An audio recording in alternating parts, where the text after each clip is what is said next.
देश की high profile Lok Sabha सीटों में से रायबरेली है और रायबरेली में कांग्रेस ने पूरी ताकत झोंक दी है। ग्राउंड जीरो से लगातार हम आपको रायबरेली के जर्रे जर्रे के बारे में वाकिफ करा रहे हैं कि सियासी पारा किस रूप में किस तरीके से गर्म है। कांग्रेस पार्टी की अगर हम बात करें तो श्रीनिवास जो यूथ कांग्रेस के राष्ट्रीय अध्यक्ष वो भी हैं, प्रियंका गांधी हैं, राहुल गांधी हैं, भूपेश बघेल हैं, तमाम बड़े नेता यहाँ पर मौजूद हैं।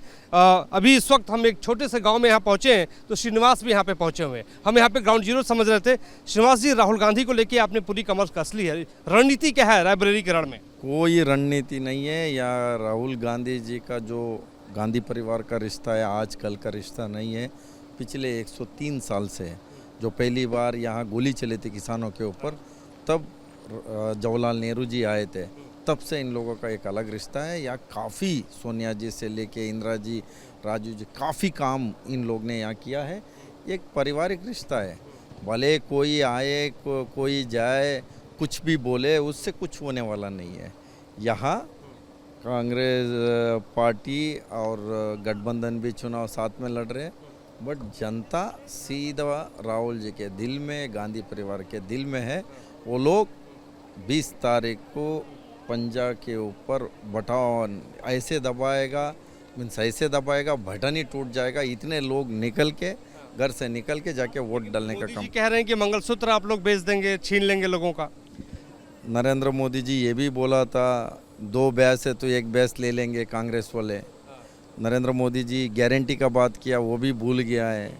नरेंद्र मोदी जी ये भी बोले अच्छे दिन के बाद, तमाम बातें करते हैं तो एक भी नरेंद्र मोदी जी का बात में कोई देश का जनता विश्वास ही नहीं करता है। वो भी कह रहे 80 करोड़ लोगों को राशन दे रहे हैं हम। वही देश का जनता कोई विश्वास ही नहीं करता है ना, इतने झूठ बोल रहा है तो कोई उसका हद नहीं है। तो इसीलिए जनता क्या है ना, अभी मजाक हो गया है तो भाषण में भी कुछ भी बोल देगा। अमेठी बगल में है और स्मृति ईरानी के खिलाफ बहुत प्रदर्शन आपने किया सिलेंडर के मुद्दे पे, क्या जवाब देंगे, कैसे घेरेंगे? अरे अमेठी में भी अमेठी का जनता इस बार स्मृति ईरानी जी को अपने स्टेट का रास्ता दिखाने का काम करेगा। एक बार क्या हुआ ये सब जानता है। इस बार अमेठी का जनता उनको सबक सिखाने का काम करेगा। कांग्रेस पार्टी कितनी सीटें जीत रही है श्रीनिवास जी? क्योंकि देश भर में आप घूम रहे हैं, जहां हम वायनाड गए वहां पे भी आप थे, यहाँ पे भी आप हैं। को आप देश में आप निकाल के देखिए, इस बार इंडिया गठबंधन सरकार बन रही है, भाजपा घर जा रही है। संविधान को बचाने का काम, लोकतंत्र को बचाने का काम, युवा, गरीब, मजदूर, किसान, छोटे व्यापारी सबको बचाने का काम इंडिया गठबंधन सरकार करेगी। लोगों को उम्मीद, विकल्प वो राहुल गांधी इंडिया गठबंधन है। सरकार बनेगी तो राहुल गांधी प्रधानमंत्री बनेंगे? 100% राहुल गांधी बनेगा। एक विजनरी लीडर है। आज तक जो बात बोली है वो सारी बात सही हुआ है। और वो भारत जोड़ो यात्रा कन्याकुमारी से लेके कश्मीर तक 4,500 किलोमीटर छोटी बात नहीं है। 200 किलोमीटर चलना, 300 किलोमीटर चलना नहीं, 150 दिन 4,500 किलोमीटर चलना बहुत बड़ी बात है। तो उस समय में महात्मा गांधी जी चलते थे, अभी राहुल गांधी जी एक मकसद, एक पैगाम लेके चले।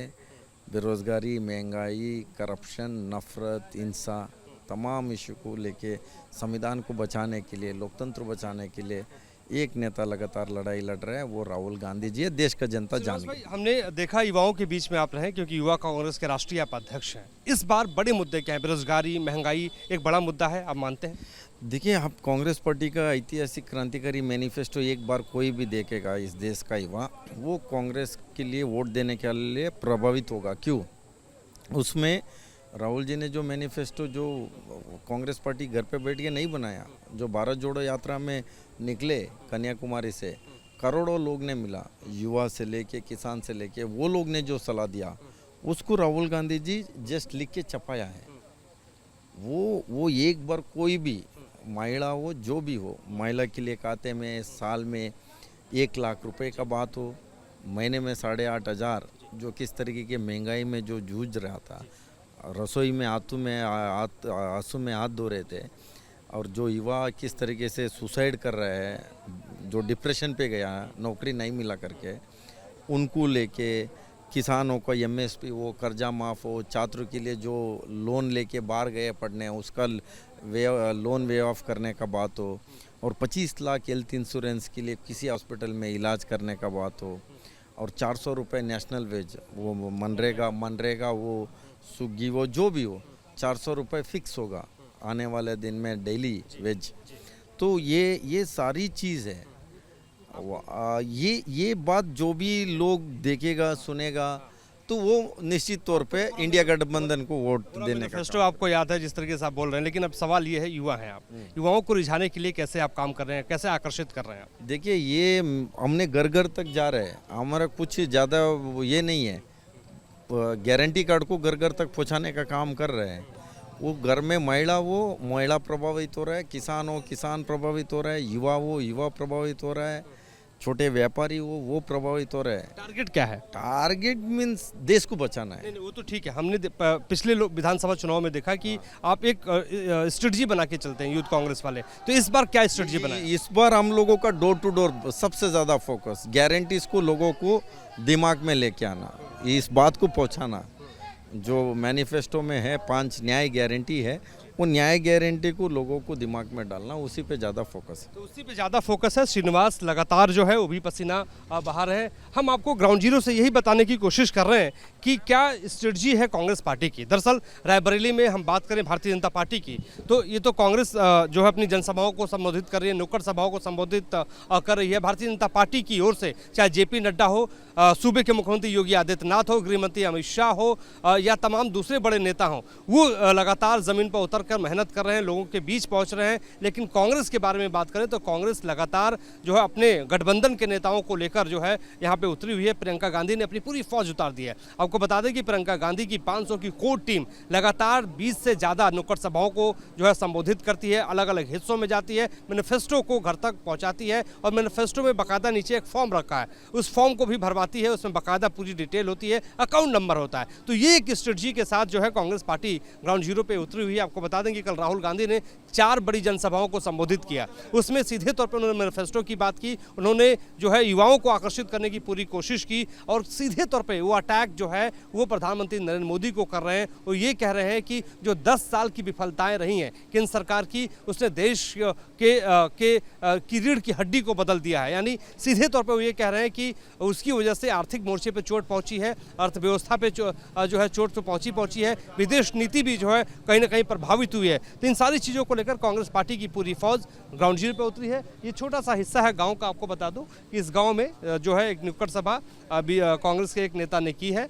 श्रीनिवास भी यहाँ पे हैं और सचिन पायलट भी यहाँ पे देखिए पहुंचे हुए हैं। सचिन पायलट भी यहाँ पर संबोधित कर रहे हैं। थोड़ी दूर आगे आप जाएंगे तो भारतीय जनता पार्टी के नेता भी आपको यहाँ पर दिखाई देंगे। अमेठी का जो रण है, देखिए अमेठी के रण में भी मुकाबला बड़ा दिलचस्प है। पहले राहुल गांधी को कहा जा रहा था कि वो वहाँ पे चुनावी मैदान में उतरेंगे, लेकिन राहुल गांधी रायबरेली पहुंच गए और वहाँ पे किशोरीलाल शर्मा जो 1981-82 के दौर में वहाँ पर राजीव गांधी के वक्त में आए थे, तब से वो कभी गए नहीं, क्योंकि गांधी परिवार के प्रतिनिधि के तौर पर उन्होंने काम किया। वो स्मृति ईरानी के खिलाफ इस बार चुनावी मैदान में है। पिछली बार 2019 में जो गलती खासतौर पर अमेठी के भीतर कांग्रेस की ओर से हुई थी, वो गलती जो है वो रायबरेली में न हो, लिहाजा पूरी कमर कांग्रेस पार्टी ने यहाँ पर कसी हुई है। छत्तीसगढ़ के पूर्व मुख्यमंत्री भूपेश बघेल यहाँ के वरिष्ठ पर्यवेक्षक हैं, वो भी लगातार बैठक दिन भर करते हैं, शाम को रिपोर्ट बनाते हैं। प्रियंका गांधी से उनकी लगातार मुलाकात होती है। रात को प्रियंका गांधी ने भी डेरा लगातार यहाँ पे डाला हुआ है। उनका कहना है कि जब तक मतदान नहीं हो जाता तब तक कोई यहाँ से हिलने वाले नहीं है। प्रियंका गांधी कल अपने भाई राहुल गांधी के साथ 2 जनसभाओं में थी, वहाँ पे लगातार वो कंधे से कंधा मिलाकर प्रचार कर रही थी। लेकिन दूसरी ओर स्मृति ईरानी भी तमाम जो उत्तर प्रदेश की फौज है मंत्रियों की, वो भी लेके यहाँ पे मेहनत कर रही है। मध्य प्रदेश के डिप्टी सीएम रायबरेली में डेरा डाले हुए हैं, राजेंद्र शुक्ला, उनको कमान यहाँ पे सौंपी गई है कि भारतीय जनता पार्टी को जितवाया जाए। यानी मुकाबला जो पिछली बार का था उससे काफ़ी अलग इस बार दिखाई दे रहा है। पिछली बार रायबरेली से सोनिया गांधी लड़ी थी, करीब 1,65,000 वोटों से वो जीती थी और जो मार्जिन था, जो रेशियो था करीब 18-19% का था दोनों के बीच में। तो उसी मार्जिन को इस बार कांग्रेस पार्टी बढ़ाना चाहती है और उसी मार्जिन के मार्फत भारतीय जनता पार्टी दावा ठोक रही है कि वो यहाँ से जीत हासिल करेगी। लेकिन जनता जनार्दन है, उसे तय करना है कि कौन बाजी मारेगा, कौन दिल्ली पहुंचेगा, कौन लोकसभा में रायबरेली का प्रतिनिधित्व करेगा। ग्राउंड जीरो से हमारे सहयोगी विकास कुमार राय के साथ मोहित राज दुबे, न्यूज़ 18 रायबरेली।